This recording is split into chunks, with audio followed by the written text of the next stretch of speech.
What's OpenSIPS? By the end of this presentation, you should be able to describe what is OpenSIPS, describe where you should use OpenSIPS, and describe the target audience of OpenSIPS. I have split this video in 3 parts to make it easier for you to follow. OpenSIPS is a multi-purpose signaling server. So it can be a redirect server, it can be a proxy server, or a back-to-back user agent server. You can create many different applications with OpenSIPS. It's free and open source. When do you use OpenSIPS? Do you use OpenSIPS when you go big? When you want to handle thousands of calls per second, when you want to handle hundreds of thousands of subscribers, OpenSIPS is the right tool. It's modular. There are more than 100 modules. There are modules for Python, there are modules for Perl, there are modules for least cost routing, there's modules for dynamic routing, dial plan. You can do whatever you want on SIP signaling, and you can extend the functionality of OpenSIPS using modules. It's flexible. There's a routing language. So you're not going to click here and there. You're going to script, and you can route your SIP messages in the way you want. So it's very, very flexible. Signaling only, no media, so there's a separation between media and signaling. This is very important when you want to scale.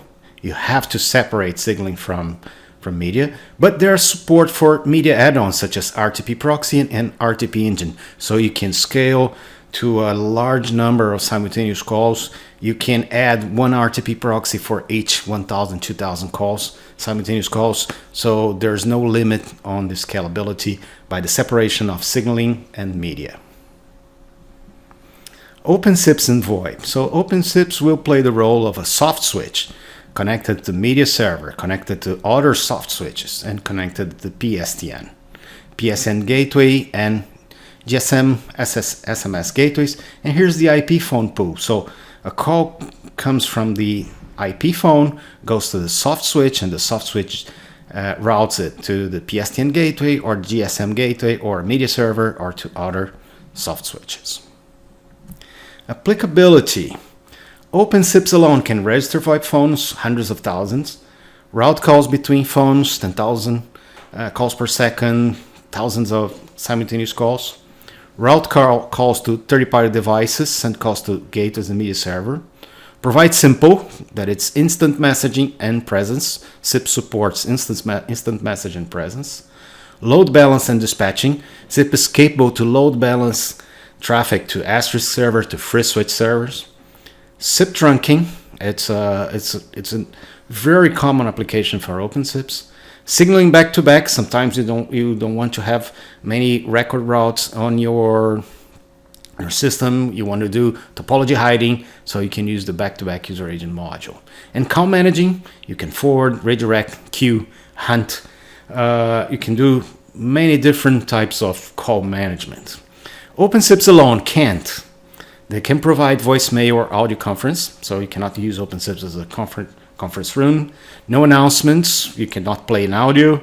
It does not provide any media control or handling, no transcoding, nothing to the media, and there's no gate to the PSTN or H323. It's pure SIP. So it's simpler, but much, much faster, much, much more scalable. Code and licensing. It's written in C, extensible using Shell, Ruby, Java, Perl, Python. Developed for Linux. There's no Windows versions. This is important. There's a collaboration environment for development. Hundreds of developers develop the code together in a GitHub platform. Guided by standards. Everything follows a standard on OpenSIPS, IETF or ITU. And there's a lot of feedback from real-world deployments. I remember we have worked at some time with a SIP-I, the iSoup over SIP, based on the feedback from customers that need the feature. It's an open source and GPL. OpenSIPS power, it's modular. If you look at OpenSIPS, you're going to see a very small footprint, something like It's funny because you get a server with 16 gigs of memory, and then the core of OpenSIPS is using a few megabytes, and most of the time we run all the small children processes with less than 4 megs each, right? So it's very scalable. But you have modules, more than 100, and then you can add modules. You can start using a little more memory in some cases. Scripting language. The scripting language you're going to see ahead is a combination of C and shell style. So you're going to route your script. Easy to understand when you have a programming background. So it's important for OpenSIPS that you have some knowledge on programming. If you don't know how to program anything, you don't understand code, it will be very hard for you. Very strict in following standards, is loose when receiving, strict when sending. What this means that when I'm receiving a request, it's loose. It will accept almost anything, right? There are some platforms that if you send a different header, it doesn't accept and nothing works. So OpenSIPS will parse the SIP headers and will be loose. Will try to accept anything that supports, obviously, the standard. And it's strict when sending. It supports the RFC 3261, and it will send in the strictest way possible. High-level application interfaces. You can use shell script, so you can do an ISAC and run a shell script. There's modules for Perl, Python, and Lua inside the script, so you can run Lua script, you can run Python scripts. And you can connect to the server to send and receive commands using XML RPC, JSON RPC, or TextPlain. It's the equivalent of the AMI, the Asterisk Management Interface, but it's the interface of management for OpenSIPS. OpenSIPS weakness.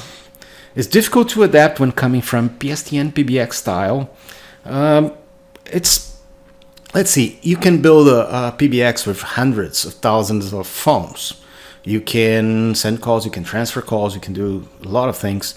The problem are in the complex scenarios. I want to send a call, receive a call, send to an IVR, receive back to the IVR, and send back to the media server. And sometimes this complicated things that are actually common on PBXs are hard to implement on OpenSIPS. It's hard to auto-provision the configuration file. So the configuration file is a single text file with conditional blocks and logical expressions, so it's not very easy. The good thing here is usually we have this configuration files as a static file. We never change it, and almost any configuration is actually made on the database, making it actually very easy to provision.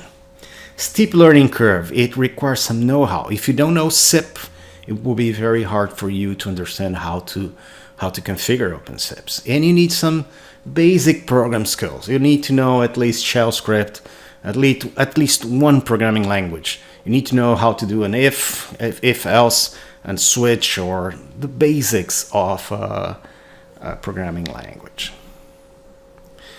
Okay, next video will cover the usage scenarios. Thank you.